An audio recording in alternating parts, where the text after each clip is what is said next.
بسم اللہ الرحمن الرحیم۔ عرب کے قبیلے میں ایک غیر مسلم شادی شدہ عورت رہا کرتی تھی۔ اس کا شوہر بہت بڑا بزنس مین تھا۔ ایک مرتبہ اس نے سنا کہ ملک عرب یعنی مکہ میں اللہ کے آخری نبی جو اللہ کے محبوب نبی ہیں، ان پر ایک سورت نازل ہوئی ہے جس کا نام ہے سورۃ الفاتحہ، جس میں ہر بیماری سے شفا موجود ہے۔ وہ جس پر بھی دم کی جاتی ہے یا پڑھ کر پھونکی جاتی ہے وہ انسان اچھا ہو جاتا ہے، یہاں تک کہ اس میں بے شمار برکات ہیں۔ اس میں اب عقیدے کی بات ہے، مسلم ہو یا غیر مسلم، اللہ پاک جس کے دل میں ایمان کی روشنی ڈالنا چاہے، اللہ کی قدرت کا تو آپ سب کو اندازہ ہوگا۔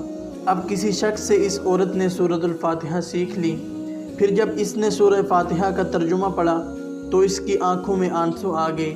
وہ جب بھی یہ سورت پڑھتی تھی اللہ تعالیٰ اس کے بگڑے کاموں کو سنوار دیتا تھا۔ ایک دن اس کے بیٹے کو ایک خطرناک زہریلے بچھو نے کاٹ لیا۔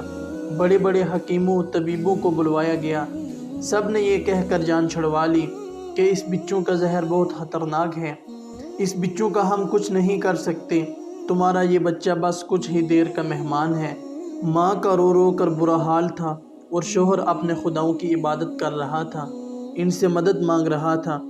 پھر جب کوئی حل نہیں نکلا تو اس عورت کو یاد آیا کہ سورہ فاتحہ کے بارے میں اس نے پڑھا ہے کہ اس میں ہر بیماری سے شفا ہے۔ اس کے دل میں خیال آیا کہ اگر میں اسے پڑھ کر اپنے بچے پر دم کروں تو کیا میرا بچہ ٹھیک ہو جائے گا، کیونکہ اللہ تعالیٰ نے اس عورت کو ایمان کی طرف لانا تھا، اس کے دل میں اسلام کی محبت مزید پیدا کرنی تھی، تو اس کی زبان میں تاثیر دے دی۔ جب اس نے اس سورت کو پڑھ کر اس جگہ پر دم کیا جہاں بچھو نے کاٹا تھا تو اس کا لڑکا اٹھ کر بیٹھ گیا، اور جب اس نے سورہ فاتحہ کو پانی پر دم کر کے پلایا تو وہ اٹھ کر ایسے کھڑا ہو گیا جیسے کسی بچھو نے کبھی کاٹا ہی نہیں تھا۔ اس کا شوہر دوڑتا ہوا اس کے پاس آیا اور کہنے لگا، کسی طبیب نے اور کسی حکیم نے اسے ٹھیک نہیں کیا، تو تم نے ایسا کیا عمل کیا جو یہ بچہ ٹھیک ہو گیا؟ اس نے کہا، کچھ بھی تو نہیں، بس ایک سورہ ہے جو ہر بیماری کو ٹھیک کر دیتی ہے، بس وہ مجھے یاد تھی، میں نے پڑھ کر اپنے بچے پر دم کیا اور اس کا پانی پلایا تو دیکھو کیسے ٹھیک ہو گیا ہمارا بچہ۔ اس کا شوہر بجائے خوش ہونے کے اس سے ناراض ہو گیا کہ یہ تم کیا جادو ٹونا کر رہی ہو۔ اس کی بیوی کہنے لگی، زندہ صحیح سلامت ہے ہمارا بچہ، ورنہ ہم سے بچھڑنے والا تھا۔ اس نے کچھ نہ سنا اور اپنی بیوی کو ڈانٹنے لگا کیونکہ اسے اسلام سے نفرت تھی۔ جب اس کی بیوی یہی عمل کرنے لگی تو اس کو اپنی بیوی سے بھی نفرت ہو گئی۔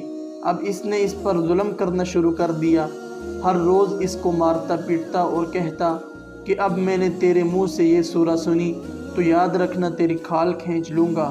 اس کو اللہ کے کلام پر بالکل یقین نہیں تھا، جبکہ اس کی بیوی کو اللہ کے کلام پر یقین ہو گیا۔ اب اس عورت کو اللہ تعالیٰ نے کسی طرح مدد کی، یہ بھی بڑا ایمان افروز ہے۔ اس عورت کا شوہر جب گھر سے کام کرنے کے لیے نکلتے وقت جب اس نے اپنا جوتا پہنا تو اس میں وہی بچھو موجود تھا جس نے اس کے بیٹے کو کاٹا تھا۔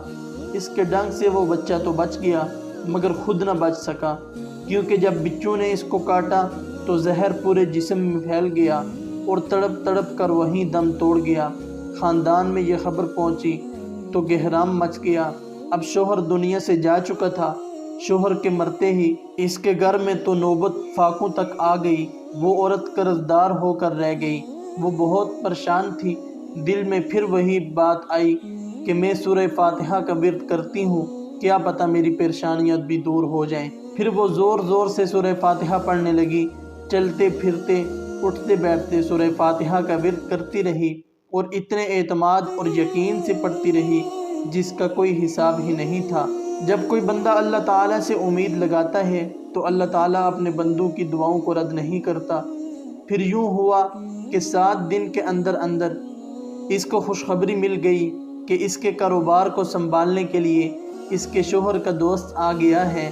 جب دوست کو خبر ملی کہ دوست کی بیوہ کا کوئی سہارا نہیں ہے تو وہ اس کی بیوہ کے پاس آیا اور کہنے لگا، آپ فکر نہ کریں، وہ میرے بھائی کی طرح تھا، میں آپ کی مدد کروں گا اور جو بھی پریشانیاں ہیں وہ سب دور ہو جائیں گی۔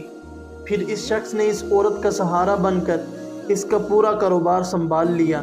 پھر دھیرے دھیرے جیسے زندگی پہلے تھی ویسے ہی ہو گئی۔ اس کے شوہر کے دوست نے اس عورت کو سورہ فاتحہ پڑھتے ہوئے سن لیا۔ اس نے پوچھا کہ آپ کیا پڑھ رہی ہیں؟ کیا یہ کوئی منتر ہے جس سے بہت فائدہ ہوتا ہے؟ مجھے بھی سکھائیں۔ اس پر وہ عورت کہنے لگی، یہ کوئی منتر نہیں ہے بلکہ مسلمانوں کے مقدس کتاب قرآن مجید جو ان کے پیغمبر پر نازل ہوئی ہے، یہ اس میں سے ایک سورہ ہے جس کا نام سورہ فاتحہ ہے۔ پھر کہنے لگی، مجھے تو اس پر بہت یقین ہے، میں نے کسی سے یہ سورہ فاتحہ سیکھ لی تھی اور اب میں چلتے پھرتے سورہ فاتحہ پڑھتی رہتی ہوں۔ وہ شخص کہنے لگا کہ آپ مسلمان کیوں نہیں ہو جاتی اگر اتنا ہی اس صورت پر یقین ہے؟ وہ مزید کہنے لگا کہ ایک صورت کی اتنی تاثیر ہے تو پورے قرآن کی کتنی تاثیر ہوگی۔ وہ عورت کہنے لگی کہ میں مسلمان تو ہو جاؤں لیکن میرا شوہر نہیں مانتا تھا۔ اس شخص نے کہا کہ اب تو آپ کا شوہر بھی نہیں ہے اور ایک صورت کے ساتھ آپ کی محبت دیکھ کر میں اتنا زیادہ متاثر ہوا ہوں کہ میں بھی آپ کے ساتھ مسلمان ہونا چاہتا ہوں۔ ہم دونوں قرآن مجید سیکھیں گے اور ضرور پڑھیں گے۔ وہ کہنے لگی، جی آپ نے بالکل صحیح کہا، اور یوں وہ دونوں مسلمان ہو گئے۔